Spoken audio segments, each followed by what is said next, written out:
guys, welcome to my channel. If you are new, this is a fitness YouTube channel that has all the tips and tricks that I find are important to share with y'all, especially if you're new to working out. And today's topic is going to be glutes and hamstrings, working out for hypertrophy.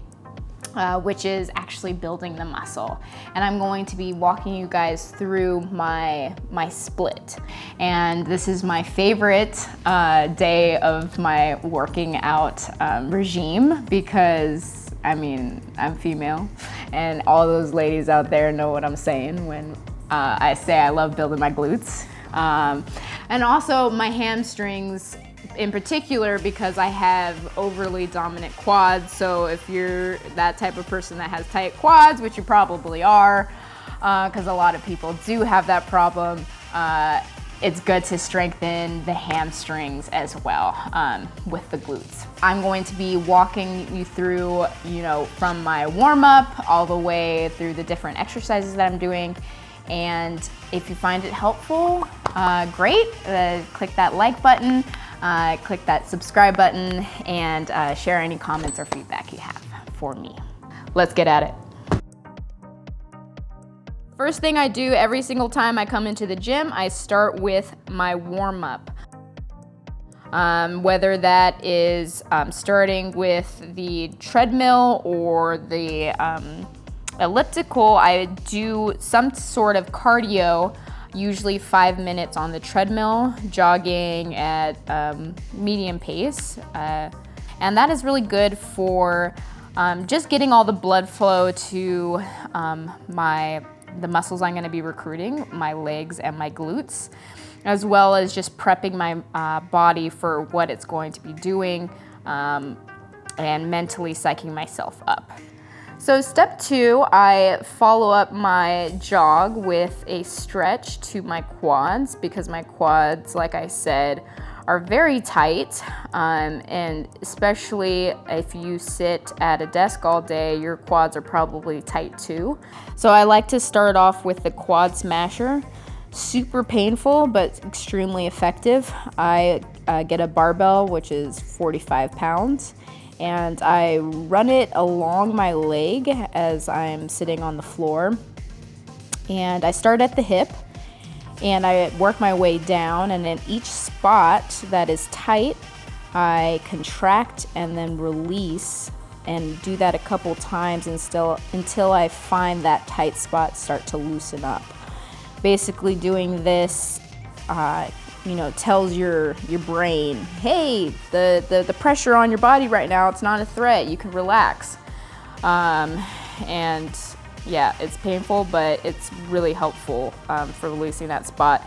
Next thing I do, I go and grab a lacrosse ball or grab a larger ball, and as I have here, because I couldn't find my lacrosse ball, and I stretch out my piriformis, which is a muscle deep in my glutes, which is commonly tight for myself as well as people that I work with.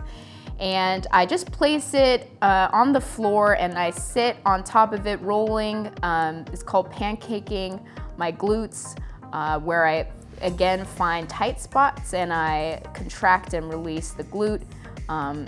Same method as the quad smasher. From there, I go to my calves, which are super tight from all my salsa dancing. I'm on my heels, so ladies, if you're with me here, you know my problem if you're wearing heels all day.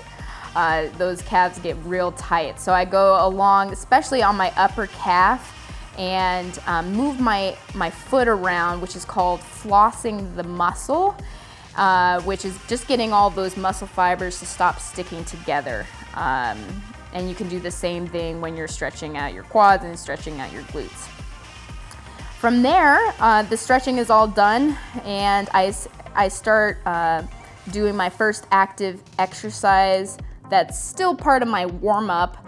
I do some glute bridges with some abduction reps in between the glute bridges. So I get the heaviest resistance band because my legs are strong, so I need to challenge myself.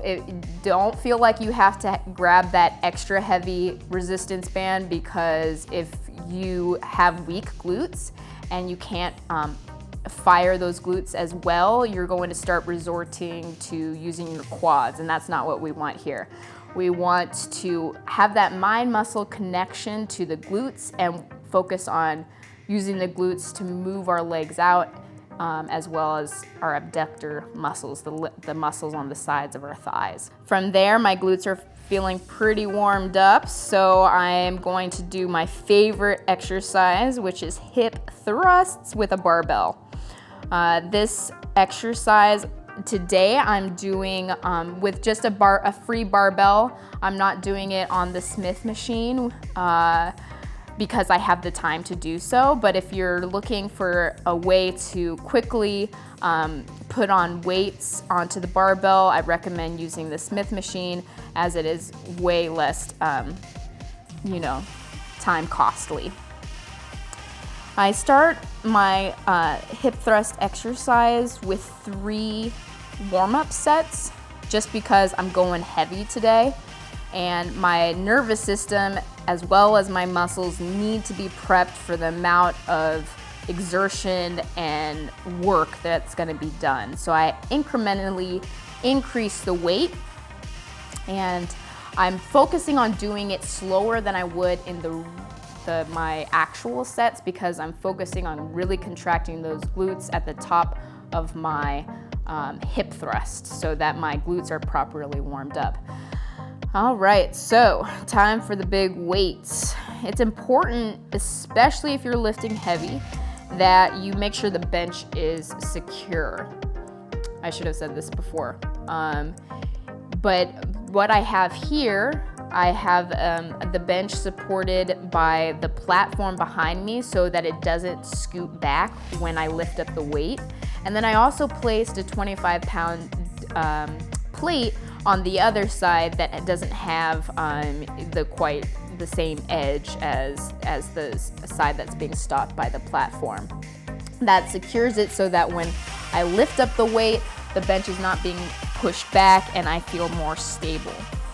Take a look at my core as well when I'm doing this.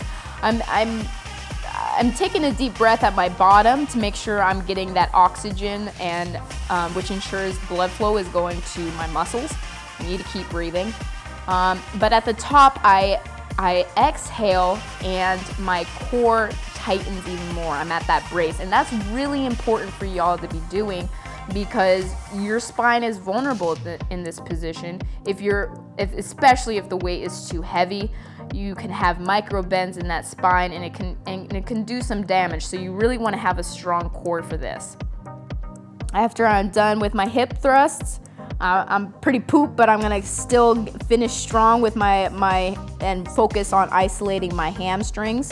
I'm gonna do a prone curl. This is important that you notice the core as well when I'm doing this. Most people, they arch their back when they're doing it, and you're not getting enough hamstring when you do that. When you engage your core, you're using more of the hamstring. So note that my back is kind of rounding, kind of like in my plank when I have shoulder protraction. I go all the way up to my butt and all the way down, not really holding for too long. First set is 12, then I go 10, then I go 8. Last exercise. Not many exercises in this workout, but still freaking killer. Monster walks. I put a X heavy because I'm thick, and I'm doing 10 reps each side as I'm doing the monster walk, and I do two sets within each set, if that makes sense. So I'm going 10, 10, 10, 10, and then I rest for about a minute, and then I do that for 3 sets. It's important to note when I'm doing this that I'm leading with my knee. I'm not leading with my foot. Because I want to make sure that I'm getting my abductors used. I'm not just stepping out, using that full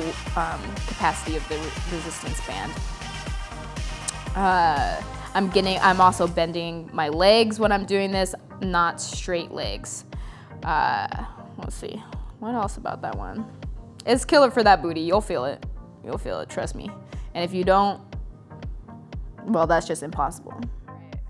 All right, I'm back at home. I'm tired, but I mean, my muscles are tired, but I'm feeling really pumped. I got a protein shake afterwards, just to make sure my gains are being made. And I hope you guys found this helpful. For anybody that's trying to build those glutes, this is gonna kick your butt. If you're not trying to build it, like what the hell's wrong with you? Both guys and girls, you can really benefit from this. You don't have to do that many exercises, but these are really glute specific and hamstring specific exercises. So get in there, do those 4 exercises, and it will definitely be to your benefit. If you liked this video, make sure you hit that like button, hit that subscribe button, and leave a comment with any comments, questions, or concerns that you have for me. All right, see you later.